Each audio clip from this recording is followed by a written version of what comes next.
おはようございます。俊也です。今日のスーパーセブン名車再生は、これまでの動画で足回りを組んでエンジンも乗っけてようやく車らしい形になってきたので、ラジエーターつけたりとかマフラーつけたりとか、あとオルタネーターとかいろいろ細々した部品もたくさんつけて、今回はエンジンの補給類をつけてエンジンルームを仕上げていきたいと思います。まずはラジエーター。現状特に漏れてたりとか穴開いてたりとかそういう感じはなかったんですけど、ラジエーターファンがねラジエーターに干渉しちゃってます。逆に上側は隙間がスカスカで、なんかおかしいなと思ってなんかよく見てみたらステーにしっかりはまってなくて取り付けが斜めってた感じになっちゃってたんで、これ一回直していきます。まずはラジエーターファン外していきます。ついでにラジエーターホースも外しちゃいます。よいしょ。うわ、なんかいっぱいこびりついてる。これでスライドすれば抜けるかな。あんまり無理するとフィン傷めちゃうから丁寧に。よいしょ、取れました。多分ここのステーがはまってないだけ。簡単に取れてた。はまってないだけですね。これちゃんとはめて、でラジエーターにしっかりとセッティングしていきましょう。こっち側も浮いてる。なんかこのままだとまたここ外れてこれがカタカタしそうだから、ラジエーターに密着させるためにここにエプトシーラー貼って隙間埋めやっておきます。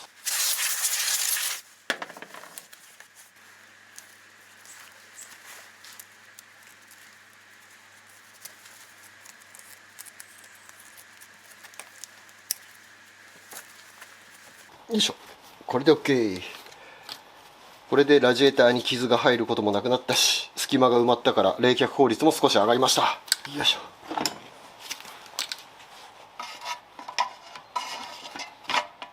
ょ。お、素晴らしい。ぴったりですね。 OK。 ほら、隙間がなくなった。ちょうどエプトシーラーがぴったりサイズでした。ちょっとラジエーターホースがつくところ、こんな感じでラジエーターこびりついちゃってるんで、これ落としていきます。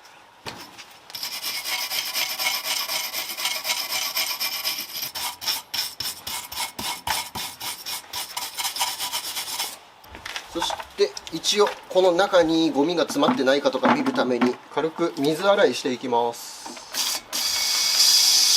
多分詰まってないと思うけど、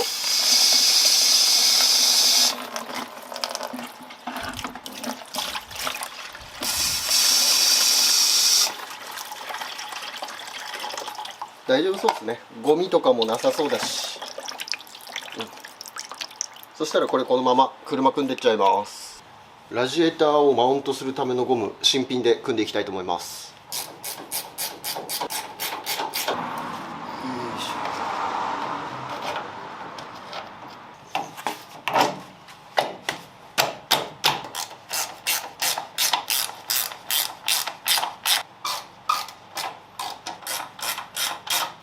そしてラジエーターのここの部分にこんな感じのセンサーがもともとついてたんですけど、なんかこれ使ってないセンサーみたいで、単純にここの蓋代わりに使われてたやつっぽくて、調べたらちゃんとした蓋が売ってたんで、これつけていきます。ここのホースの下のところの穴、これを塞ぐための蓋です。アフター品で水温センサーつけれるようにっていう穴かな。すっきりした見た目になりました。ちなみに純正の水温センサーはここについてます。これも新品買ったんで交換しておきます。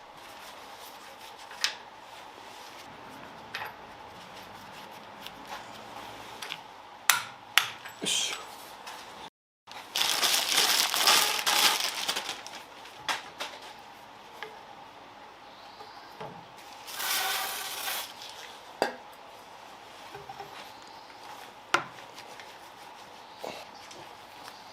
よいしょ。どっち向きだ。こうか。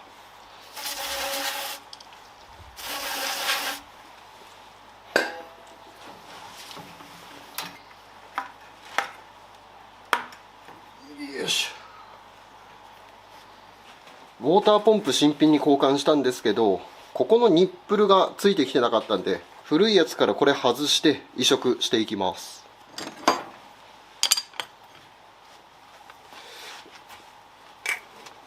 ああ、回った。よいしょ。テープシールか。これきれいに掃除しなきゃ。どっち向きだっけ。こっちで締め込むから、OK。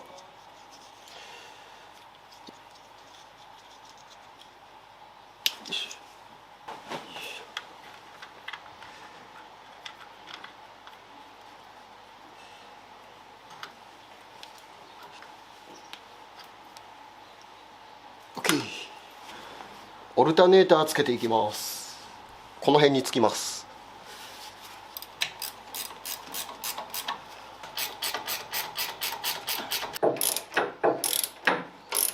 名車再生スーパーセブン。チャンネル登録よろしくね。次はブレーキの配管取り付けやっていきます。ちょっと音入ってっかな。これ近くで工事が始まっちゃって、ちょっと音が入ってるかどうかが心配。一応これがね、ブレーキの分配器、これがフレームのここにつきます。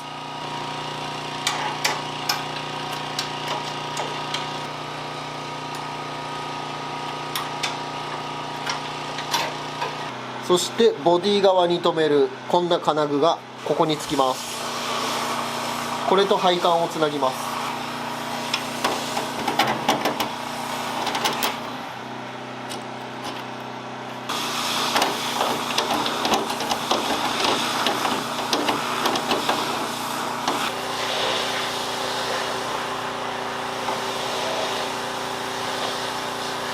少しブレーキフルードこぼしちゃったんで水で流しときます。早めに対処しないと塗装がダメになっちゃうからね。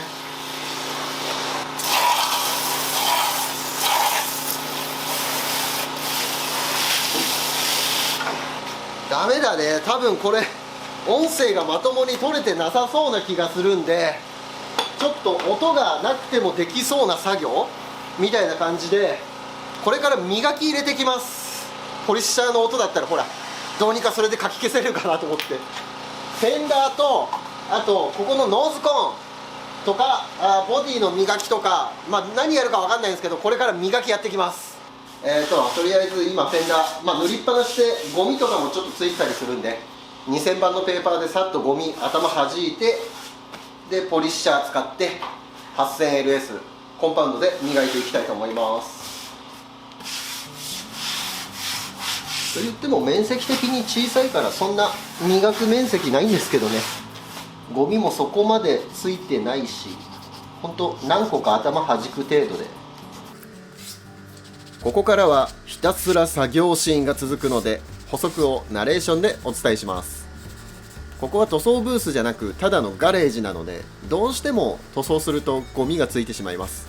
そのゴミを取ってきれいにしてあげる作業を今やっています。塗装がプツッとなっているのが塗装中についてしまったゴミです。これを削って平らにしてから磨いていきます。 OK。 あとはポリッシャーで磨いていきます。ポリッシャーで磨くだけだとゴミのデコボコが残ってしまうので、ペーパーでゴミを削ってから磨いてあげる方がきれいに仕上げることができます。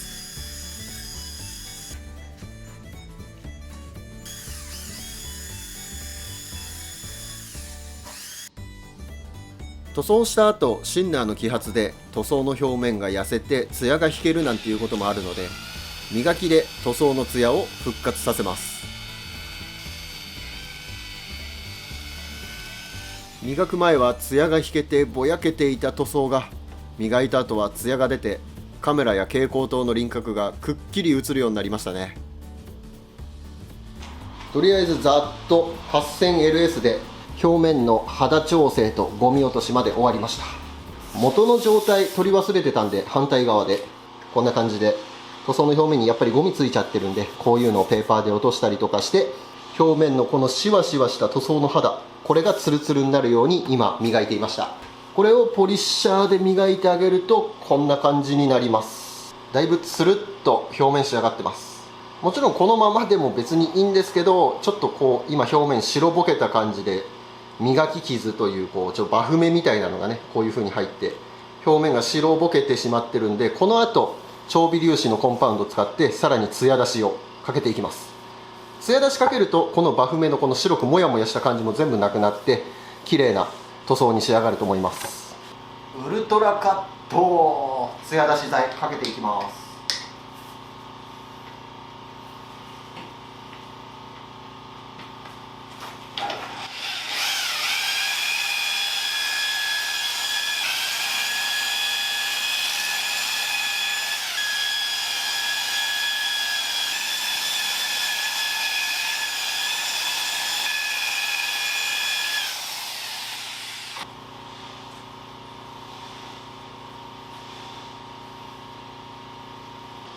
さっきの白ぼけてたのがなくなりましたね。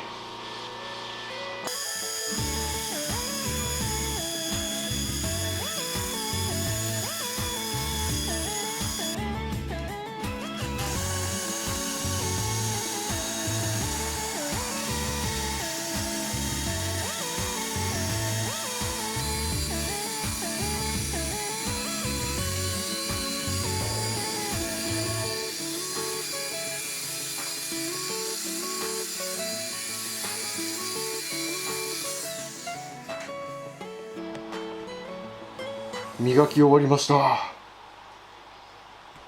反射具合もいい感じですね。結構綺麗に磨くことができました。ただこれでもね、まだ磨き甘いです。甘いっていうかね、わざと磨き白残してます。わかるかな。ここにねプツってこれあるんですけど、ピントが合わない。このちょっと白っぽく見える場所、ここねクレーターみたいになってて、パテの巣穴がこう引けたような、なんかそんな感じで穴みたいなのが開いてるんですよ。だからこういうところはクリアーとかで筆差しして平らになるようにして、一つずつ埋めていきたいと思います。これもそうだし、あとねここにもあるんですよ。ちょっと分かりにくいかもしれないけど、こことか、あとねここ側面のここにもプツンってこういう風にね、弾きとかパテの巣穴とかこういうのが残ってたりするから、こういうところは後でクリアさせて直しておきます。で最後車が仕上がった時に仕上げ磨きでこういうのとかも磨いて、もうピカピカにね綺麗にやっていきたいと思います。とりあえず今回はここまで。そしたら次はこのノーズコーンの裏側、これを黒く塗っていきたいと思います。表側の塗装が飛び散ったりとかして色が乗っかっちゃってるから、見た目綺麗に、そしてかっこよくするために内側を黒で仕上げたいと思います。ちなみに過去の動画でフェンダーの裏側とかは塗ってあるので、今回塗装するのはノーズコーンのみとなっております。余計なところに飛び散らないように養生していきます。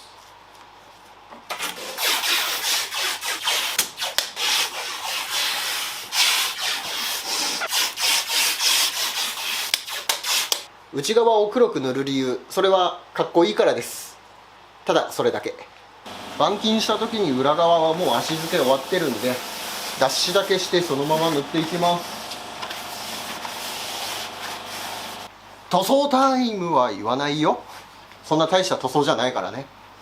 行ってみよう。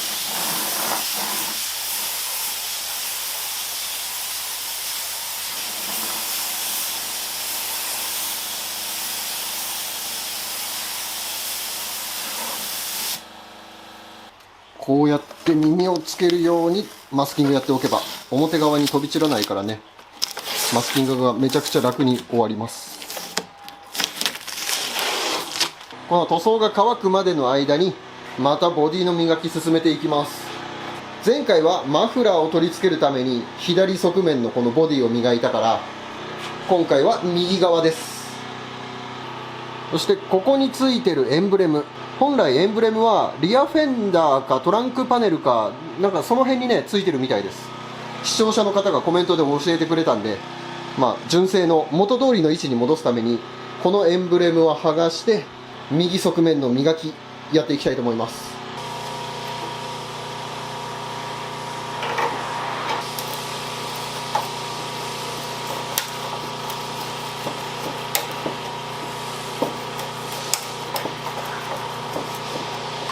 これ両面テープだよね。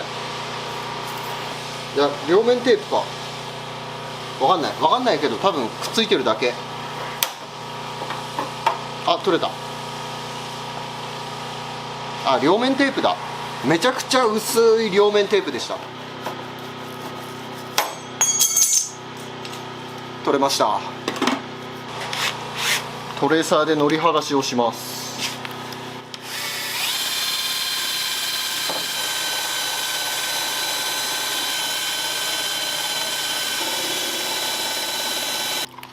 いつも通りブルーマジックで磨いていきます。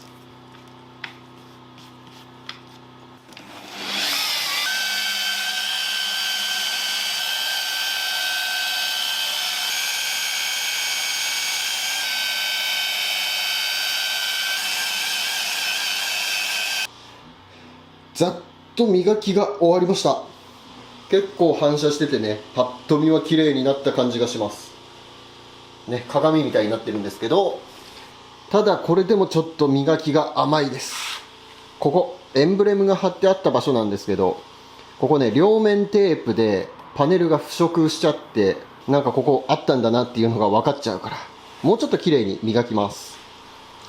耐水ペーパーの400番から研いでいって、徐々に目を細かくしていって、最後は2000番まで耐水ペーパーで研いでいきます。これトランクパネルやった時と同じ作業で、これでうまく作業ができるのはね、検証済みなので、こんな感じで耐水ペーパーで研いで、エンブレムが貼ってあった跡がなくなるように研いでから磨いていきます。600番、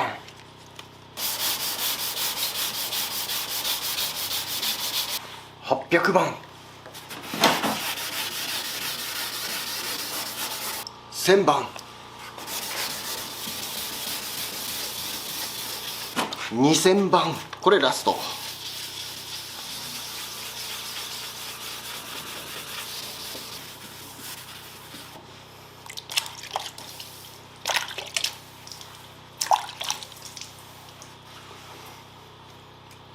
あとはワコーズのメタルコンパウンドでこれを磨いて、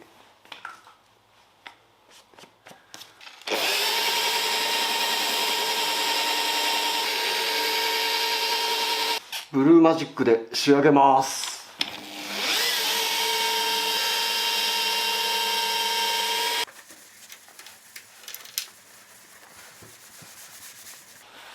おお、綺麗になりました反射してますね。もうちょっとくすんでるから、ウエスで後で綺麗なウエスで拭き上げます。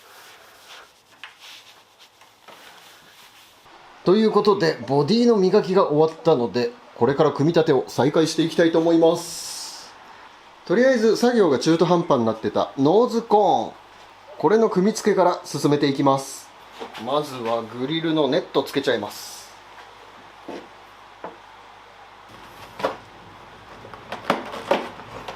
次、ノーズコーン止めるためのファスナーっていう部品つけていきます。ここのは塗装するために外したから元通りつけていく感じです。リベットで固定するだけ。そしてこれの下側にはこういうのがつきます。さっきのこのフックになってるやつの受け側ですね。これボディとこうノーズコーンが上下ね逆になってるんで、ボディ側にさっきのフックがもう1個つくんですけど、これをここの穴の開いてるところにつけてきます。これね、もともとねついてなかったんですよ、この車で。本来はこの横と下側とで4箇所止める形なんですけど、もともとついてなかったから新しいやつを買ってきました。取り付けるとこんな感じになります。上から見るとこういう感じ。ちょうどこの真ん中にあるワイヤーのところにさっきのこれがこう押し込んで、後ろ側がここを引っ掛けて、で引っ張るような、固定するような、そういう感じです。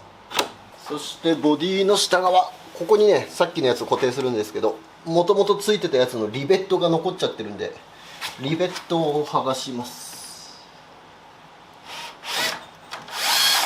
よいしょ。ほら、リベット。多分下側引っ掛けてなくなっちゃったんですね、きっと固定具ね。そしたらこれ新しいやつつけてきます。こうして反対側も同じようにリベットで、よいしょ。これでノーズコーンをつけることができます。よいしょよいしょ、よいしょよいしょ。で固定方法はさっきつけたここのファスナー、これを押し込んでワイヤーみたいなやつに引っ掛けてこうやってねじ込めばこうやって止めれます。今マイナスドライバーだけど10円玉がねやりやすかったです。同じように下側も固定しちゃいます。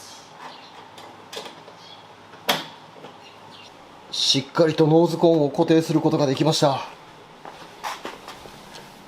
下側にもファスナーつけたからカパカパしないです。もともとここなかったからほんとね、こう手で揺するとね下側がねカッポンカッポンしてたんですけど、ちゃんとつけることができました。板金の時にここのチリ合わせとかもやったから、これでボディに干渉することもないしね、バッチリではないでしょうか。それじゃあ改めまして組み立て再開していきたいと思います。まずはこの配線を元通り戻していきたいと思います。純正は結束バンドで固定されているだけだったんで同じように留めていきます。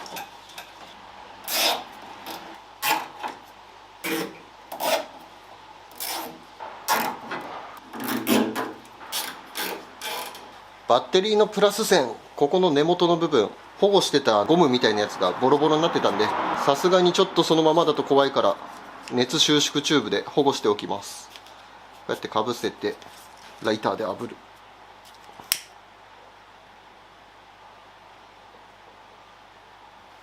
反対側も同じようにかぶせて保護します。多分これで問題ないとは思うんですけど、まあ念には念をということでビニールテープでさらに厳重に巻いておきます。これ片方がセルモーターに来る方で、もう片方がバッテリーのプラスの端子に来る側です。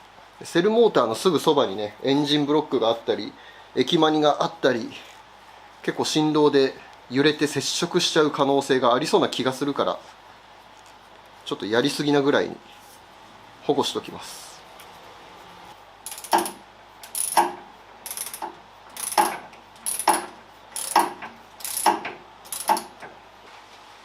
イグニッションコイルつけていきます。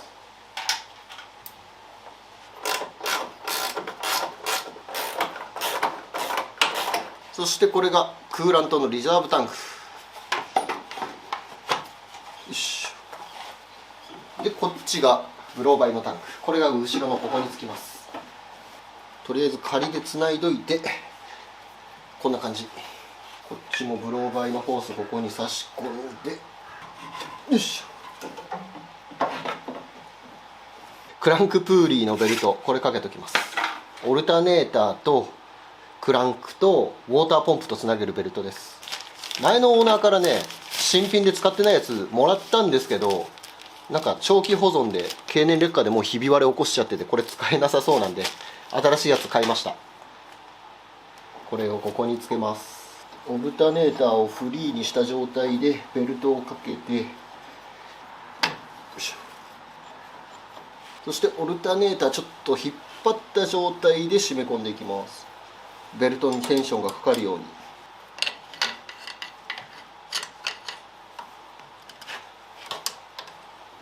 これで仮締めだったウォーターポンプのプーリーを本締めできます。で間違えないように今度は白マーカーでマーキング。これで OK。そしてプラグコード、これも新品交換しちゃいます。前のやつは黄色だったんですけど今回は赤色になりました。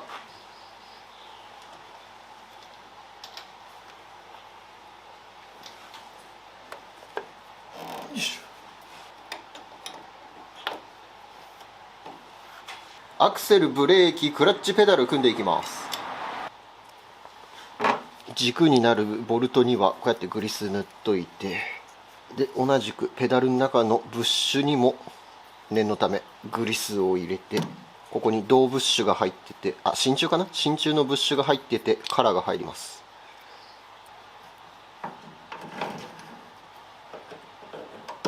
よいしょ。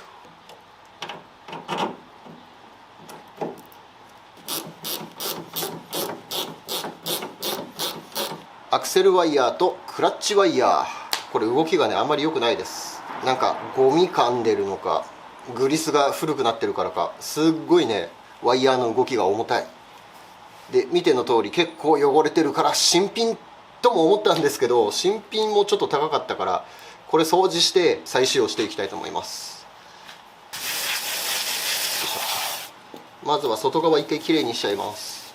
結構ねエンジンオイルとかなんかすごいベタベタして汚れてるから、一回外側きれいにして、この中にパーツクリーナー吹いて中のワイヤーも掃除しちゃいます。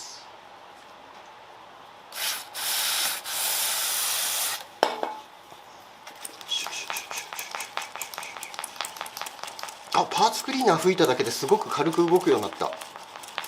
やっぱり中のグリスが劣化してんのかな。反対側からもスカスカになった。よいしょ。適当なビニールをこうやって縛っちゃって、こんな感じでビニールで受け皿作って、ここにベルハンマーをはめちゃいましょう。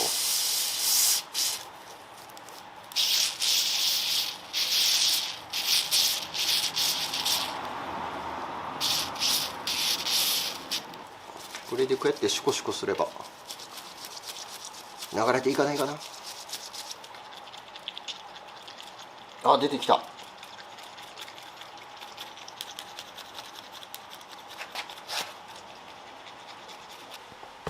掃除してベルハンマー流したらめちゃくちゃワイヤーの動きが良くなりました。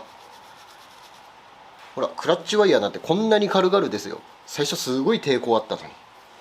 それじゃあ組んでいきます。